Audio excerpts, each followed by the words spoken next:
Hi guys, this is Divya. You are watching In and Out Cinema. இந்த வீடியோவில் வந்து பார்த்தீங்கன்னா தமிழ் சினிமாலையும் சினிமாட்டிக் யூனிவர்ஸ் அப்படின்ற ஒரு விஷயத்தை கொண்டு வந்து தனக்குன்னு ஒரு வேர்ல்டே கிரியேட் பண்ணி அதில் வந்து பிளாக் பஸ்டர் ஹிட் மூவிஸ்லாம் கொடுத்துருக்கக்கூடிய நம்ம லோகேஷ் கனகராஜ் இப்போ நம்ம தலைவர் சூப்பர் ஸ்டார் ரஜினிகாந்தை வச்சு கூலி அப்படின்ற படத்தை வந்து பார்த்தீங்கன்னா டிரெக்ட் பண்ண இருக்காரு. இந்த படத்தோட ஷூட்டிங் வந்து எப்போ ஸ்டார்ட் ஆக போகுது, இந்த படத்துலேருந்து இன்னும் என்ன மாதிரி அப்டேட்ஸ்லாம் வரப்போகுது அப்படின்ற மாதிரி எல்லாருமே ரொம்ப ஈகராக வெயிட் பண்ணிட்டு இருந்தாங்க. அதுலேயும் ரீசெண்டாக இந்த படத்துலேருந்து ரிலீஸ் ஆன அந்த டீசரே வந்து ஒரு மிகப்பெரிய எதிர்பார்ப்பை வந்து இந்த படத்தின் மேலே கிரியேட் பண்ணியிருக்கு. நம்ம தலைவரை வந்து பார்த்தீங்கன்னா லோகேஷ் கனகராஜ் என்ன மாதிரி காட்ட போகிறாரு, என்ன மாதிரி ஸ்டோரி இருக்க போது, அவரோட யூஸ்வலான சினிமாட்டிக் யூனிவர்ஸ்குள்ளே இந்த கூலி படம் இருக்குமா அப்படின்ற மாதிரிலாம் நிறைய கொஷின்ஸ் வந்து இருந்துச்சு. ரீசெண்டாக வந்து பார்த்தீங்கன்னா லோகேஷ் கனகராஜ் இந்த கூலி படத்தை பற்றி சில அப்டேட்ஸ்லாம் கொடுத்துருந்தாரு.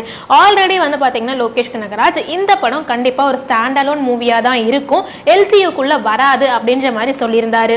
இருந்தாலும் வந்து பார்த்தீங்கன்னா நிறைய பேர் அப்போ இது எல்சியூ இல்லைன்னா இது என்ன மாதிரி கதையாக இருக்கும் அப்படின்ற மாதிரி நிறைய கொஷின்ஸ் வந்து கேட்டுகிட்டே இருந்தாங்க. டீசரை பார்த்து நிறைய பேர் இது தங்க கடத்தல் சம்மந்தப்பட்ட ஒரு படம் தான், அதில் ஒரு பயங்கரமான கேங்ஸ்டராக தான் வந்து நம்ம தலைவர் வந்து நடிக்கிறாரு அப்படின்ற மாதிரிலாம் சொல்லிட்டு இருந்தாங்க.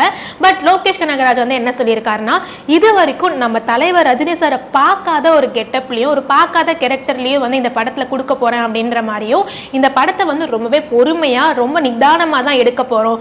ஜூன் மாதம் வந்து இந்த படத்தோட ஷூட்டிங் ஸ்டார்ட் பண்ணி அடுத்த வருஷம் சம்மர் செலிப்ரேஷனாக தான் இந்த படத்தை ரிலீஸ் பண்ண பிளான் பண்ணியிருக்கோம் அப்படின்ற மாதிரி சில அப்டேட்ஸ்லாம் வந்து சொல்லியிருந்தாரு. இதில் ஹைலைட்டான விஷயம் என்னன்னு பார்த்தீங்கன்னா, என்னதான் இந்த படம் எல்சியூவில் வராது அப்படின்னு சொல்லியிருந்தாலும் எல்சியூவில் இருக்கக்கூடிய கேரக்டர்ஸ்லாம் வந்து இந்த படத்தில் இருப்பாங்க அப்படின்ற மாதிரி லோகேஷ் கனகராஜ் வந்து சொல்லியிருக்காரு.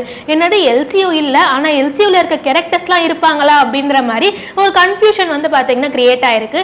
அப்படி என்னதான் இந்த படத்தோட ஸ்டோரி இருக்கும் அப்படின்ற மாதிரி எதிர்பார்ப்பையும் இது கிரியேட் பண்ணியிருக்கு. ஆக மொத்தம் வந்து பார்த்தீங்கன்னா இந்த கூலி படம் என்ன ஸ்டோரியாக இருக்க போது, எல்சியூ இல்லாமல் வந்து எல்சியூ கேரக்டர்ஸை வந்து எந்த மாதிரி யூஸ் பண்ணியிருக்காரு அப்படின்றதெல்லாம் வெயிட் பண்ணி தான் பார்க்கணும். இந்த மாதிரி ரெகுலரான சினிமா அப்டேட்ஸ்க்கு மறக்காமல் இந்த வீடியோக்கு ஒரு லைக்கை தட்டி போயிட்டு என்ன சினிமா சப்ஸ்கிரைப் பண்ணுங்கள்.